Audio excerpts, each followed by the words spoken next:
Welcome to the Neijiaquan podcast. My name is Isaac Kamens. This is a bi-weekly podcast where my friend Jess O'Brien and I discuss internal martial arts, Qigong, and meditation.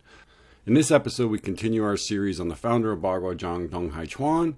We continue looking at different versions of Dong Chuan's life from his students and grand students. Then we break down a couple more of the songs from Andrea Falk's book from the 36 Songs and 48 Methods. Then in our Patreon, we continue our series on the 8 bodies of Taoism. We're moving into the third body, which is the emotional body, which corresponds with the energy of wind in the I Ching. So check that out. Hope you enjoy the episode. Thanks for listening. Thanks for all your support, and take care of yourself.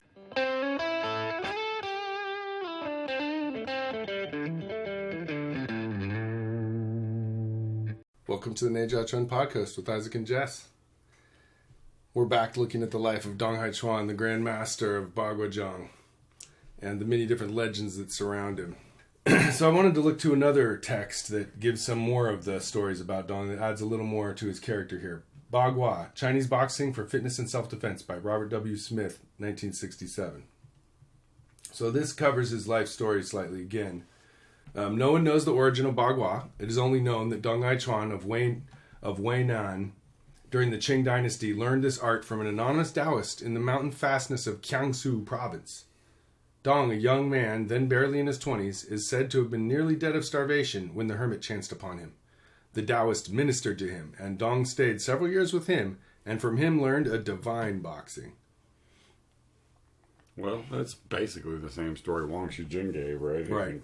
This is one Taoist in this case.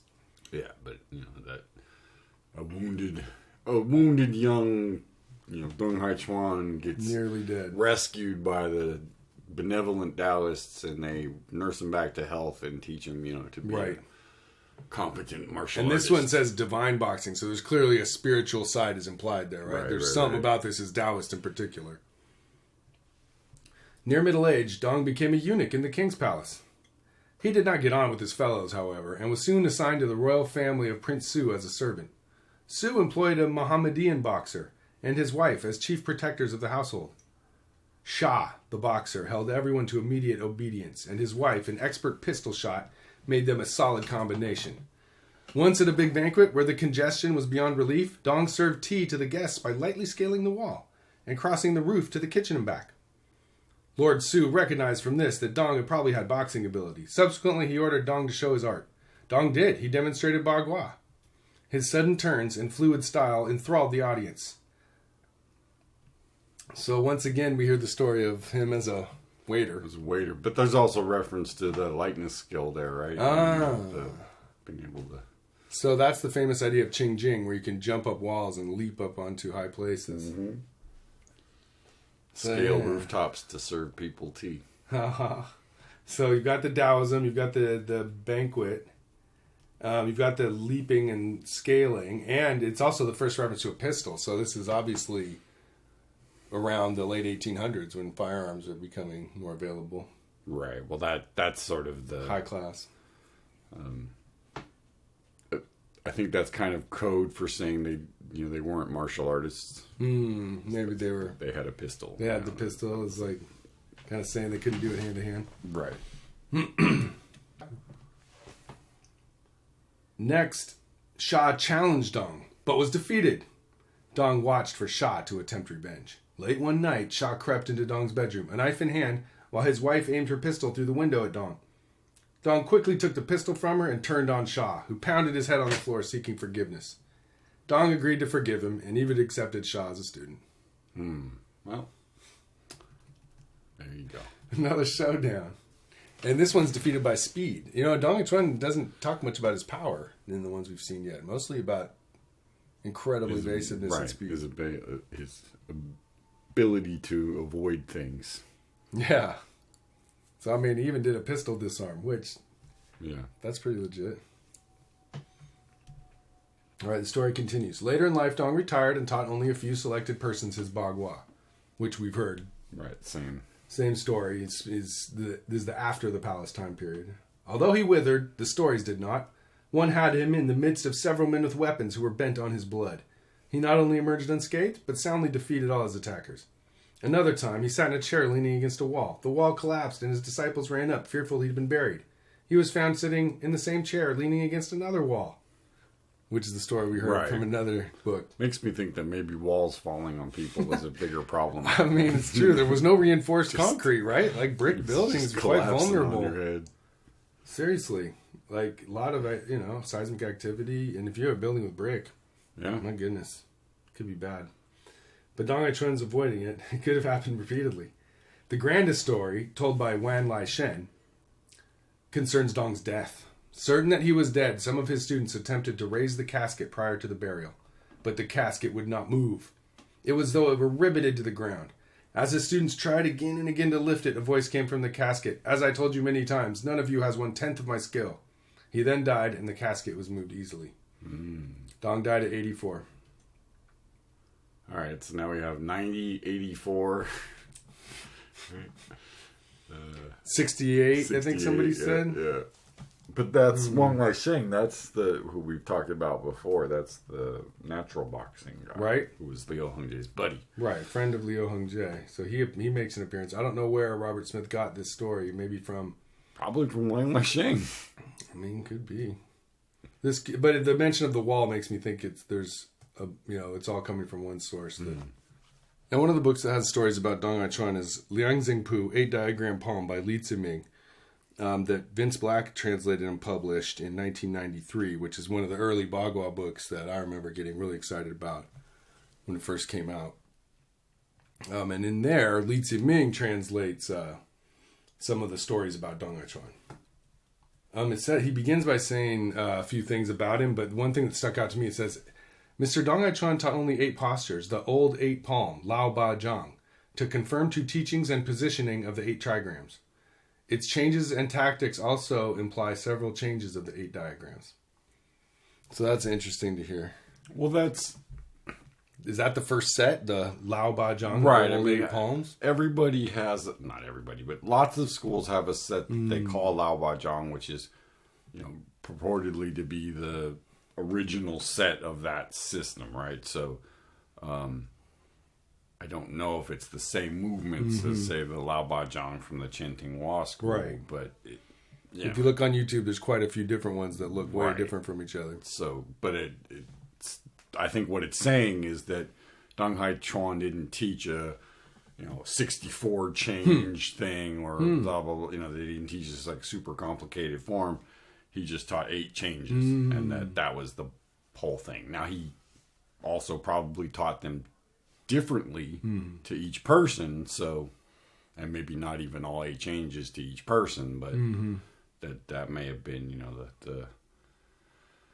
a way of saying, he didn't have like this really complicated system. It does seem to imply that, right? That these 8 palms were what the main thing of it, and each person has their own version of it. That's kind of the name they associate with it. Right, and most Bagua schools will say, that they have one set that's kind of the, like I said, the main set, and then a lot of the other stuff is sort of the auxiliary training that goes with it. Makes sense. So Li Ziming continues. Mr. Dong Hai Chuan said, the skill of circle walking is the foundation of 8-Diagram Palm. Therefore, it is necessary to consolidate its foundation and practice. Everyone likes to go forward and retreat with the straight steps, but we should go out and around and enter with twisted steps. Everyone hopes to master the many varied hand skills for attack and defense, but we just push the straight palm to evade an attack. So that's a quote from Dong Hai Chuan, apparently. Well, there goes again about the importance of the circle walking, right? Right. Bagua uses twisted, rounded, and then the second part, he says everyone wants to use a lot of different attacks, but we use a straight palm to evade an attack. It's like Tui, the pushing palm. Yeah, and it's also, again, that's simplicity of, we don't have 1,000 different techniques. We have one that works. Right. Take the right angle with that one rather than use a bunch of different wild attacks or whatever. Well, and it's that the attack isn't with your hand, right? So you don't need that many shapes with your hand if you can do a bunch of different things with your feet. Right, it's kind of the way it works, right? So you're not trying to have a whole bunch of different hand techniques. You're just trying to have the sense that your hand is attached to your feet, basically. Right. When your feet move, it moves your hand. It also gives that idea of like, if your opponent has a complicated thing, you could stick to something simple. Yeah. If they come straight forward, then you would dodge aside and cut And them from the end. You respond. So there's 3 different ways to fight, according to Mr. Dong Chuan here. When anyone attacks, I can neutralize it and then strike back at the same time. So he's saying like neutralize their attack, meaning what? Like block it so the energy goes off in some other that's direction, Tai Chi, right? Or like absorb it into you somehow. Well, either one. Shift back as they hit. Do something to neutralize their attack and then come So it back. fizzles out and then boom, you hit back. Yeah. So the second one is when someone attacks, I intercept it and strike back at the same time. That would be more like Shingy, where you're not letting them come in and then coming back. You're cutting what they're doing. So in with half you're just chacking it out of the and way. then hitting them, right? So That's intercepting it and hitting. And then the third one is when anyone attacks, I evade it and redirect it with footwork. This is called melting away or melting like a shadow. Yeah. Well, I mean, there's your 3 internal martial arts in a nutshell, basically. It's like, you can either take what they're doing and, let it determine what you're going to do. You can either decide what's going to happen and just cut right through them, or you can just not deal with them at all and move your feet. I mean, that's I know I already said it at some point, but it's the analogy of the castles, right? That, the Bagua castle just gets up and walks away. It doesn't, it doesn't wait. Melting like a shadow. It doesn't wait for you to attack or anything like that. Oh, so the conclusion is, of the 3 ways, the first is better than the second. The third way is the most complicated and profound, and can be used only when the technique has been developed to a high level of mastery. Interesting. So the absorbing one he does consider higher than deflecting. It's definitely But hard. stepping, of course, is the best. I mean, taking an angle is definitely easier than taking someone's force into your body. Yeah, that's for sure. I would argue that maybe taking it into your body is even harder than taking a step, but Could be. And then he ends by saying the 36 formula for the circle walk practice and the 48 methods of handwork in the 8-diagram palm are the unique classic works handed down in the oral instructions by Mr. Dong Chuan. So that refers to these 36 songs and 48 methods that he the Bagua classics come passing down. Yeah, they're pretty much the Bagua classics, exactly. So now let's turn to the 36 songs and the 48 methods, the traditional Bagua songs and classics. I've been reading a few things from Andrea Falk's book, A Shadow of Fallen Blossoms, that sort of set the context for the old texts. She's saying some pretty cool stuff, and I wanted to just point to one more paragraph here. It says, the absence of published material is part of the Bagua Zhang tradition. In other words, the absence of books is actually consistent with the Bagua tradition. That's the way it's been going. Martial writing was well developed in China well before the 1600s. Techniques and theories were written down and illustrated with specialized vocabulary. But the first generation of Bagua masters did not write anything that we have discovered. So other schools wrote stuff down in the old days, but not the Bagua school. And the tradition within one school is that Dong Chuan was a member of the Bagua sect, or Bagua cult, and that most of his disciples in the late 1800s were involved in the movement to overthrow the Qing dynasty and return the Ming, so they kept quiet and didn't write anything.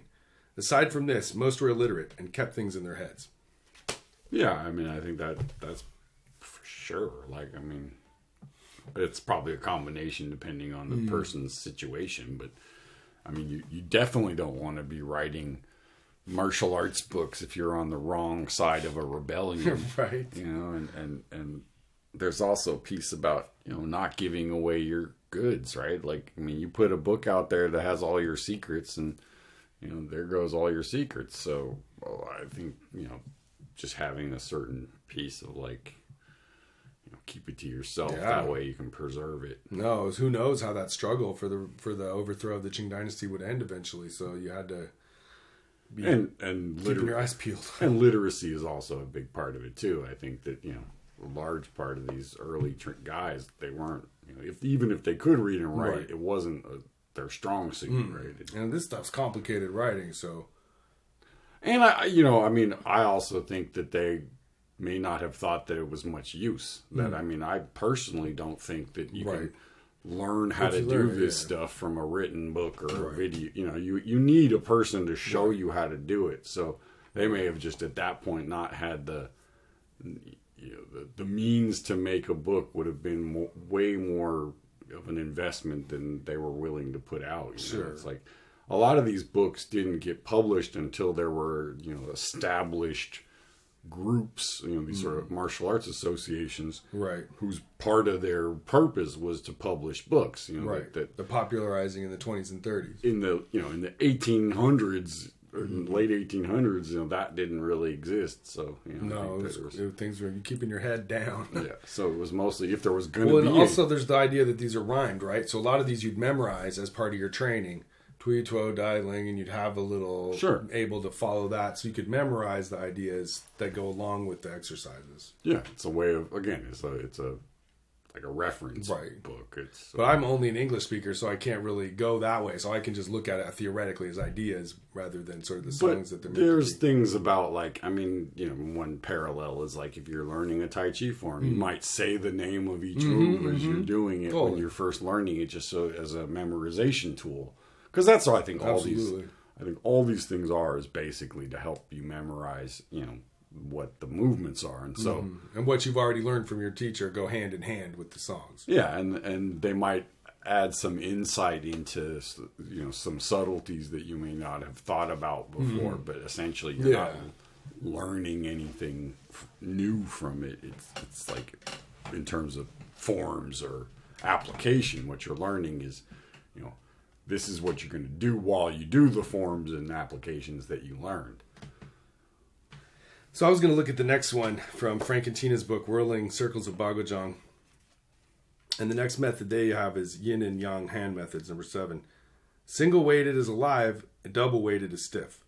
Hard on the outside and soft on the inside. Palm pushing outward or hooking inward, the waist is indeed always moving. So again, the weightedness, which we talked about before, then hard on the outside and soft on the inside. That's another characteristic of internal martial arts where I interpret that as you're flexible in the way your body moves, but on the outside, when you strike something, your arm strengthens up and you hit as hard as you can. Yeah, I mean, it's again, I think these are basically just restating some of those core principles, right? Like, on to the next one, internal power method. People say cold, springing, crisp, hard, and rapider powers. I say cold and springing powers are ordinary. Crisp and hard powers are almost the same. Power discharges from harmony of mind and force.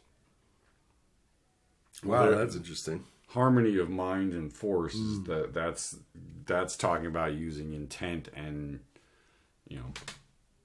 chi or internal force rather than external strength, right? That's my interpretation. Yeah, he's criticizing cold, springing, crisp, and hard. Because I think a lot of it is that these guys were kind of reacting to other things that were out there. There was right. Somebody else's poster says that they have crisp, springing, hard power. Right, exactly. Screw them. Yeah. So this is kind of maybe a rebuttal to certain other types of workouts.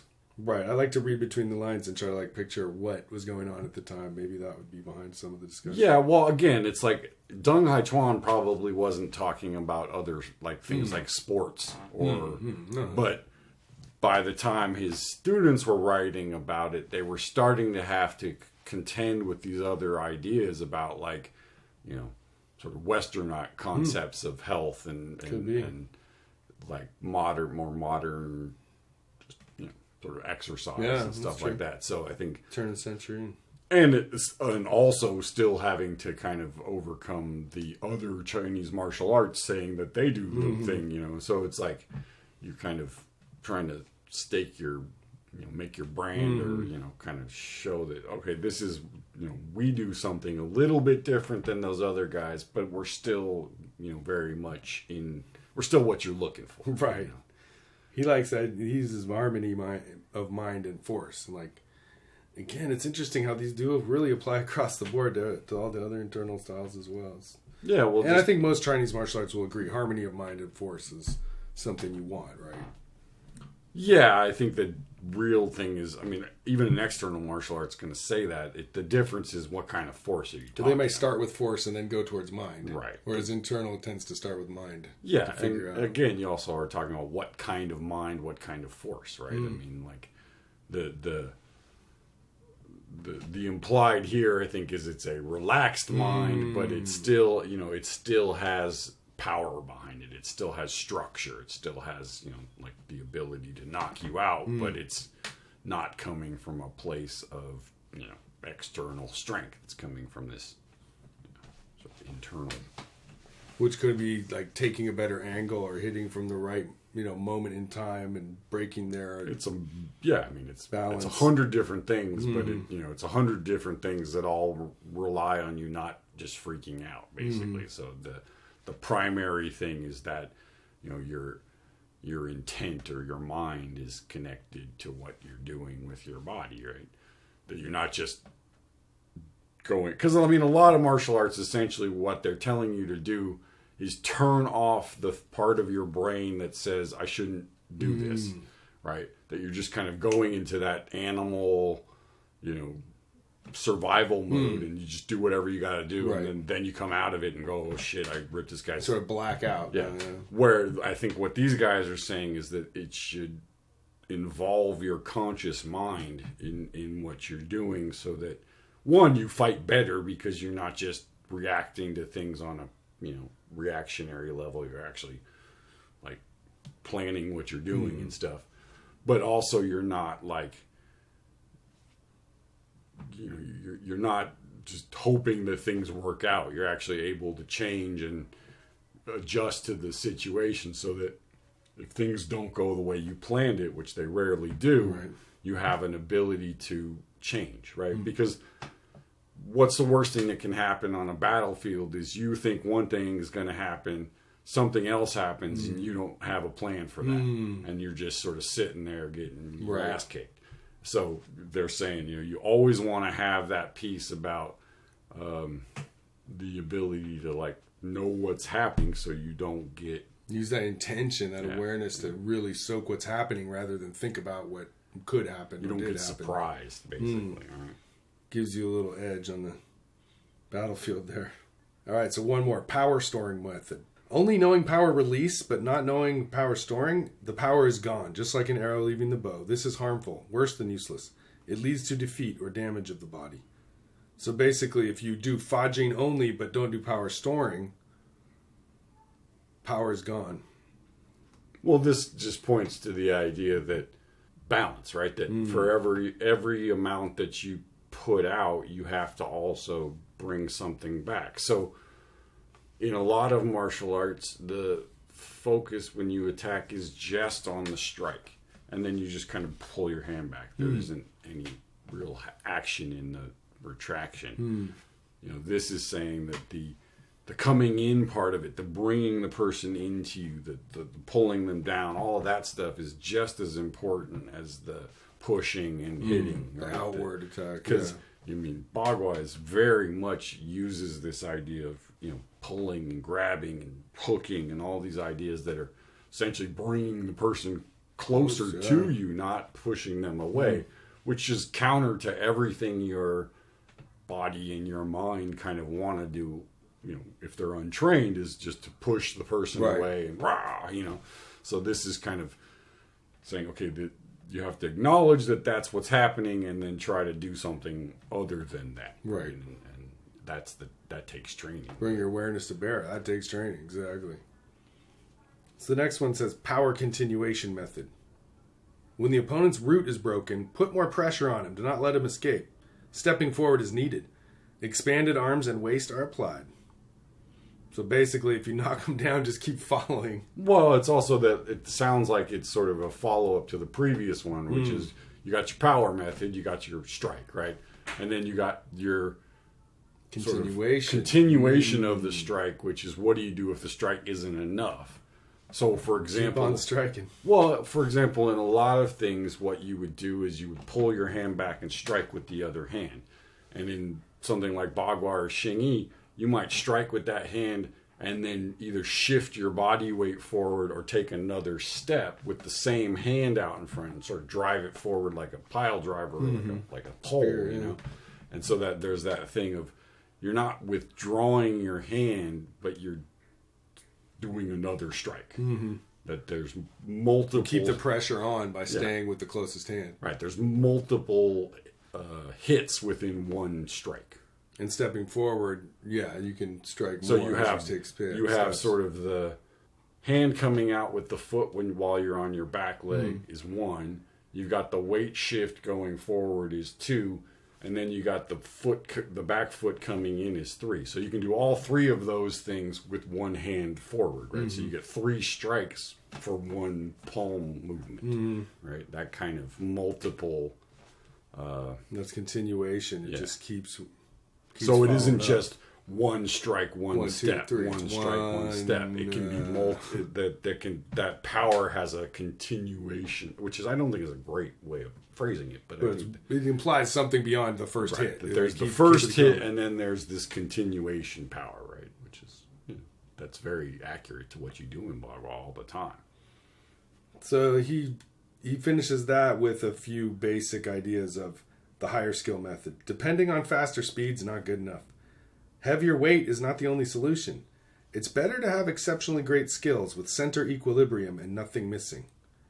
And center equilibrium, Zhongding. Zhongding, yeah. That's the central channel that a lot of Bagua people talk about. Right, and again, that's kind of pointing to that thing of you're one piece, right? You're not moving individual. I mean, all of your parts can move, but you're not moving individual parts without moving the whole thing. And so when you go forward, it's your whole body, right? It's your from your spine, and it's like integrated. That center equilibrium is better than, I mean, because I have to admit, heavier weight is pretty nice. Like, if I spar someone who's smaller than me, that's a definite advantage. Right. Well, it doesn't say something like... And speed is not good enough either. He's not saying you don't need to be fast or that weight isn't helpful. He's saying that that's not all there is. Yeah. To it. And I think that's kind of...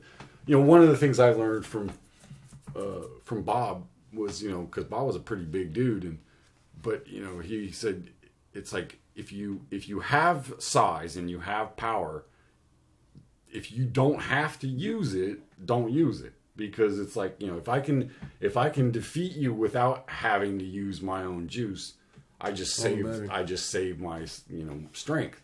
But by the same token, if I can't defeat you without it, I'm probably gonna at least be able to avoid the attack or whatever. And then I've still got 100% of what I can put out saved up. So you're not using up your power to block the person. You're saving it for the wallop at the end, right? And this is a big thing in internal martial arts, that that first impact when you touch the person, the less force on force there is, the better, right? So that again, back to this thing that force has no meaning without resistance, right? Therefore, they could have 10,000 pounds in their hand and be hitting you, and if it doesn't hit you, it misses, it's useless. Right? Step out of the way, ideally. Yeah, so it just kind of reinforces that idea. Yeah, that center equilibrium is huge, right? Well, that also has to do with stepping, right? If you don't have that central equilibrium, you can't step, you can't move. You have to shift your body weight first and then move. Wobbling, right? You have to get balanced and then step. You can't step from where you are. Sure. All right, the final one is winning method, number 12. When a powerful and fast attack comes towards me, I avoid the oncoming force and step around. Only 3 or 5 opponents can get close to me, even if there's 1,000. It's not difficult to defeat them using the palms and legs. Woo. So there's a reference to multiple attackers, right? I mean, that is kind of another one of these very unique aspects of Bagua, is that you, when faced with multiple attackers, don't deal with them one at a time.